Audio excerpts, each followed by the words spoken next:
Test driving this new electric Maxi cab based on a Ford Transit. A couple of weeks ago, the LCDC, the London Cab Drivers Club, organised a test drive event of the Maxi cab. Now this is the offering from Allied Vehicles. So it's based on a Ford Tourneo, a Ford Transit Tourneo with a taxi conversion on it. And I went along to have a test drive. Now, right, so I'm not going to get into whether this vehicle should be licensed or whether it shouldn't be licensed. I'll give my thoughts in a little while. Right, so this is the Ford Maxi cab from Allied Vehicles, based on the Ford Transit Tourneo. It's a van-like conversion, not very dissimilar to the Mercedes Vito. As you can see, a lot of space in the back. These rear seats, these rear passenger seats actually recline if they want them to. And these LED lights are quite nice actually, and I believe you can change these to any colour you want. Going to walk around the back now and open up the tailgate, and as you can see it has a tailgate rather than a boot.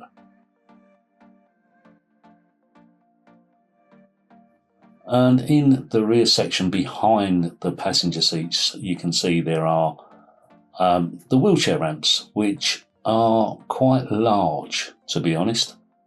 I assume they're quite heavy as well. And you can just see the space in the back of this vehicle for the passengers. Obviously lots of room for wheelchairs. Just going to close the tailgate down now and have a walk around the other side of the vehicle. These are large wheelchair ramps and the wheelchair restraints there as well behind the rear seat. Not quite sure how they work, didn't really get a demonstration of them. As I say, I turned up quite late to the test drive and the event there because I was busy doing a tour. See the LED lights on the floor there, and it has got a dual zone air conditioning system, one in the back and one in the front for the driver. And you can just see the space as I sit down here. You know, no worries about people pulling the tip seats down and putting their feet on them. Not too sure about this double tip seat on the left here. Reminds me a bit of a love seat. I'm not gonna, you know, it's. I can't see the point in it. Why didn't they put two single tip seats, occasional seats in there? And the headrests obviously bolted to the position again, the same as they were in the Vito 114. Obviously, a glass roof, a glass panoramic roof in the top there. One of the salesmen told me they put that in because to gain the height for the wheelchair passengers. So obviously the floor height is a lot higher than in the LEVC. Just getting the driver's compartment here, quite a nice environment to be in. Nice big dashboard, and it's got Apple CarPlay and Android Auto on it. And quite a lot of space in the front there, but not really a lot of places to put things for the driver. And these buttons down here are all the taxi sort of equipment in the vehicle. Plenty of space in the luggage space, a bit more than the LEVC, very much similar to the Mercedes Vito to be honest. And obviously a Digitax meter up the top there. I presume you can have any meter you want in there, but. And this is the front of the vehicle, quite nice, quite modern looking, but still a van. And I'm not too sure about this hire sign. That looks a bit of an afterthought, to be honest with you. It looks like it's just been bolted on the top rather than something that was actually designed to go on the top there. Just open this offside passenger door because they've now put a wheelchair in there, and you can see there's obviously plenty of room for the wheelchairs in this vehicle. And that's at the narrowest point behind the driver's seat. Right, here we go then.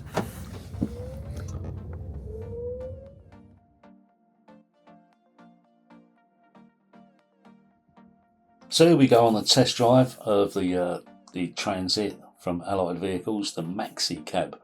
And I gave the camera to Grant Davis from the LEVC to record this. As you can see, he's not a very good cameraman.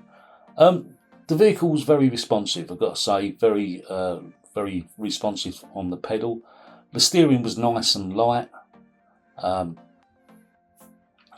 Can't really fault the drive, other than the fact that when you stop, the handbrake tends to come on, and then when you press the accelerator, there seems to be a bit of a jolt when you pull away. I'm not sure whether that can be switched off or whether that can be adjusted, but I did find that a little bit rough. It'd be a little bit rough on the passengers in the back. Quite easy to manoeuvre about. Very similar in size to the LEVC, to be honest with you. I didn't feel any different from getting out of the LEVC and jumping into this and driving this. As you can see, the dashboard's quite nice. You've got all of the vehicle details on the one that's directly in front of the driver, and the sat nav and the Apple CarPlay or Android Auto and everything on the bit in the middle of the dashboard there. You can see the reprobates that were sitting in the back of the cab there, Mark White, Jim Thomas and Danny Scarf there. And you can see the lovely panoramic roof on the top there. And you can see what I mean by Grant's camera skills. I should have taken the suction mount and just put one on the windscreen, to be honest with you.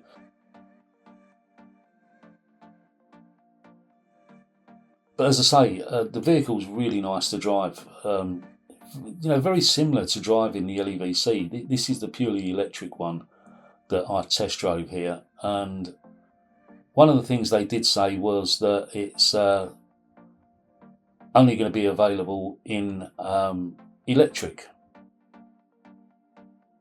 Now, if it is only available in electric, to me, it's a waste of time. It's only got a 200-mile range that we know.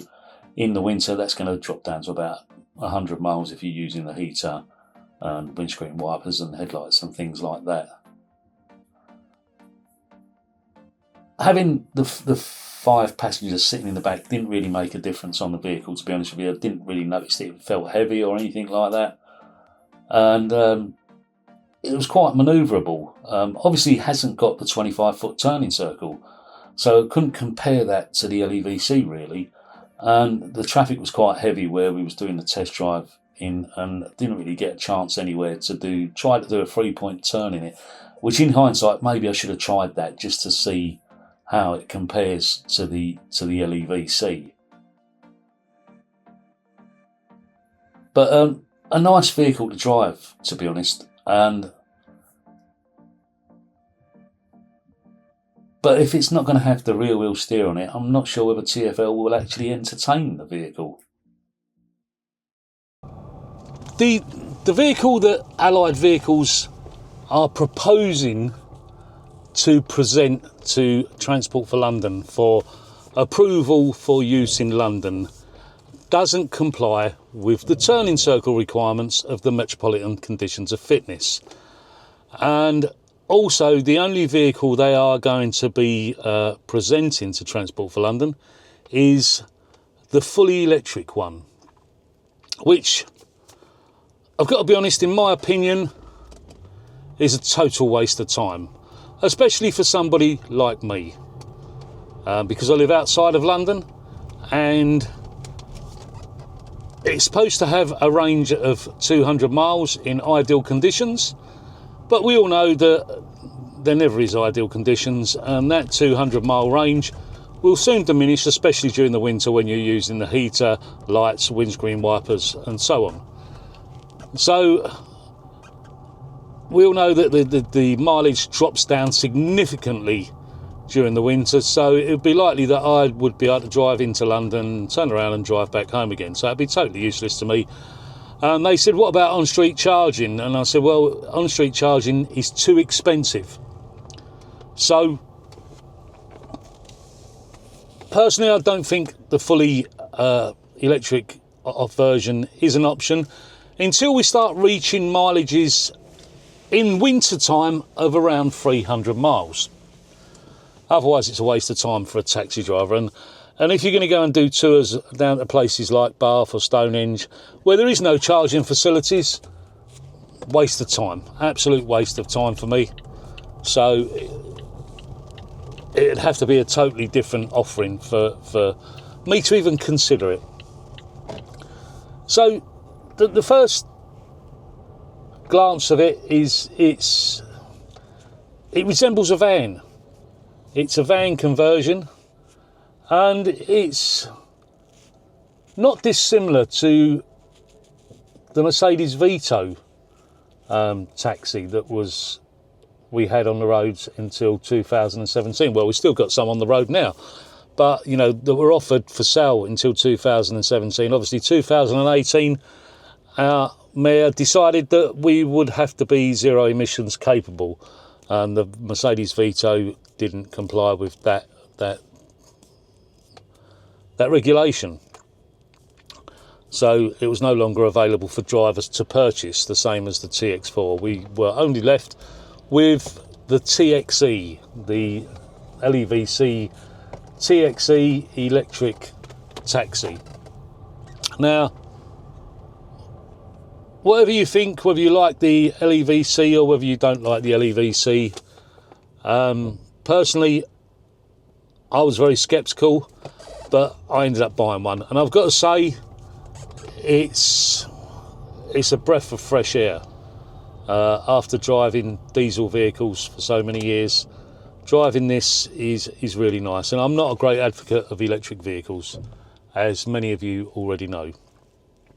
So, the Ford resembles the Mercedes. It's not as I personally wouldn't say it's as pretty a vehicle as the Mercedes, but interior-wise, very, very similar to the Mercedes. There are some nice parts of it. It does have some very nice features about it, but there are also downsides to it as well. I left Grant Davis of the LCDC to hold the camera, and I've got to be honest, not a great cameraman, not great at pressing the record button either, but it is what it is. I took it for a test drive, and I had a few people in the back of the cab from the LCDC, and one of them asked me a question towards the end, which is quite poignant. If you had a choice, would you buy this or the TXE? At the moment, I wouldn't buy an all-electric one of these. No, not. I understand that, but if you had a choice between this and the hybrid one of this and the LEVC, which one would you buy? For me, Jim, I'd still buy the LEVC. So my thoughts on the Transit. So it's got a lot of space in there, the same as the Vito had. A lot of space because it's a van-based conversion. A lot of luggage space in the front, and also some luggage space in the rear, if something could be done with the ramps laying down rather than standing up. I couldn't see the point in that, because they take up nearly all of the space behind the rear seats. It's very responsive. In some respects, a little too responsive. The steering's very light on it, slightly lighter than the LEVC. But as you heard Jim Thomas ask me if I could buy the hybrid version of that or an LEVC, what would I buy? And my answer was that I would buy an LEVC. Now, my reasons for that are because I do weddings and because I do tours, and the vast majority of the guests, clients that I take around on tours are Americans, and Americans come over expecting to have a traditional black cab London taxi experience. They often complain when they are sent a Mercedes Vito taxi, although I think in some respects the Vito is more comfortable than the TX4, but they do not see that as a traditional black cab London taxi experience, and that is what they want, is the black cab London taxi experience. Some of them are disappointed when I turn up in a white cab, but when I explain to them I do weddings with it, and they actually look at it and You know, they end up turning around and saying, I really like your white cab. Yeah, once they've been in the cab for a while, they actually turn around and say, I actually like your white cab, I quite like it. So, for me, I would still stick with the LEVC, I think, unless the way that I worked changed drastically. Now, there are some problems with this, with the whole scenario that we find ourselves in at the moment. And that, one of them is that, yes, we should have a choice of vehicle as to, you know, more than one vehicle available for us to buy. But the problem is that our driver numbers have diminished. And they've diminished to such an extent that is there really room for two manufacturers in the London space? I mean, we used to have over 25,000 drivers, and you know, we had, you know, 2 or 3 vehicles available, 4 at one time. We had the LTI offering, the TX1, TX2, TX4. We had the Mercedes Vito offering.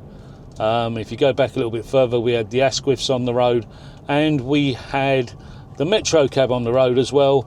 And also, later we had the Nissan Dynamo based on the NV200, which personally I don't like. I think it's too small. So, you know, with over 25,000 drivers, there possibly was space for two manufacturers or maybe more in the market. We're now down to sort of 16,700 drivers, around that number. And, you know, there's only about 14,700 taxis on the road. Is there really the space for another manufacturer to come in to the London market? It could pose a real problem, in that Allied Vehicles tend to sell their vehicles all over the country, and they specialise in disabled, accessible vehicles, or mobility, people with mobility impairments, wheelchair users, things like that. LEVC only sell one vehicle, and their main market is the London market. And the real worry is that if another manufacturer came into the market, would LEVC decide to pull out?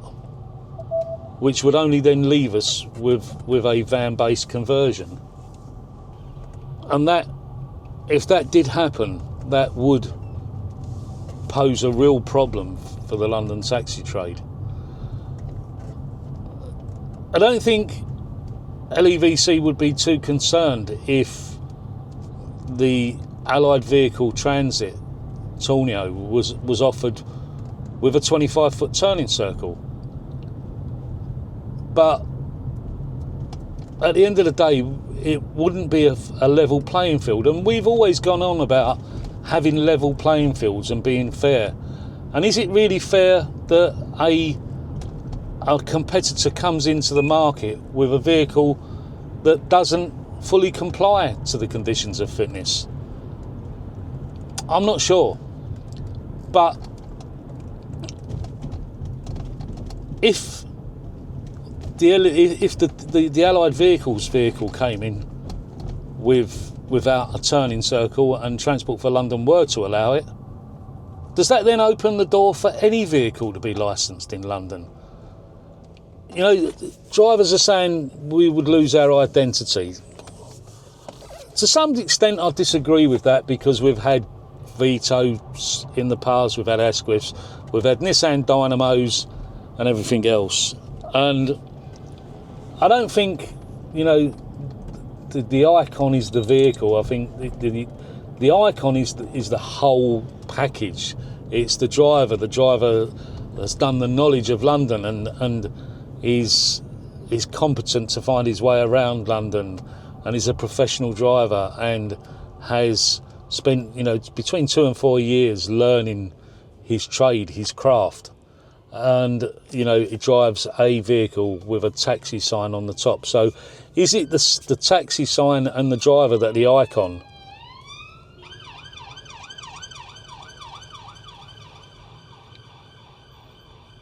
Or is it the vehicle that's the icon?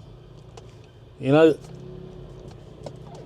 that's something that nobody's ever really pinned down and decided what the icon actually is.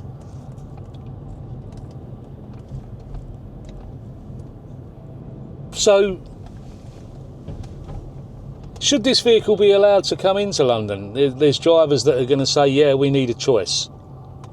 And there's fierce opposition to this vehicle coming into London as well, with certain factions in the trade saying that we will lose our identity, we need to keep the icon. Well, is this an icon? I don't know. You know, if you any postcards with a London taxi on always have the FX4 stroke fairway style of taxi on a postcard, not the LEVC. They don't even have the TX4, TX2, TX1 variant on the postcards. They're always the FX4 fairway, and that's what most people of an age remember as being a traditional London taxi. So did we lose the icon when the shape changed from that and went over to a TX1, TX2, TX4?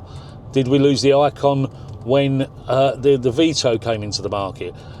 Did we lose the icon when the Asquith appeared on the streets, although there was only ever 11 of them licensed for London? Did we lose the icon when the Nissan Dynamo, which I think is a severely substandard vehicle for London, it's far too small in my opinion. It's too small for 5 passengers. You see 3 passengers sitting across the back seat and they look very squashed and cramped in the back of the vehicle. So did we lose the icon then? Did we lose our iconic image when any of those vehicles were released? Probably not. The problem comes if this vehicle is allowed to enter the London market and LEVC decide to pull out. I think then possibly to some extent we have lost part of our identity. So I'd be interested to hear your thoughts or, you know, your comments on whether this Transit Tourneo should be allowed into the London space, or whether we should oppose it coming into London. It's a real sort of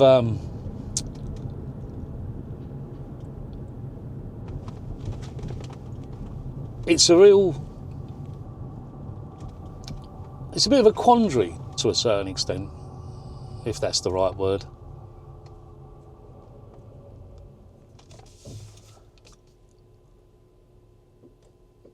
But there's also the other side of the argument that if we stick with the LEVC and we only allow the LEVC to be licensed in London, then it's basically a monopoly and the manufacturer could go ahead and charge whatever they want for the vehicle. Competition does tend to bring a bit of stability to prices to a certain extent.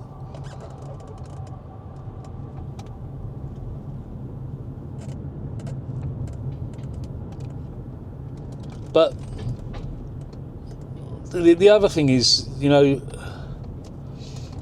a base price LEVC is about £72,000. The price of this fully electric Ford Transit Tourneo from Allied is £69,000.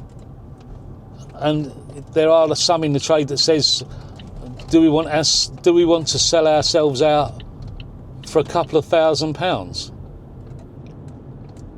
If the price differential was a huge amount of money, then there would be a stronger argument for it to come into London. But the price differential isn't.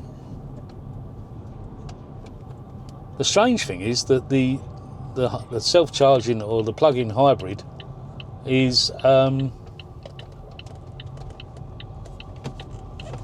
actually cheaper, which I found very strange, to be honest.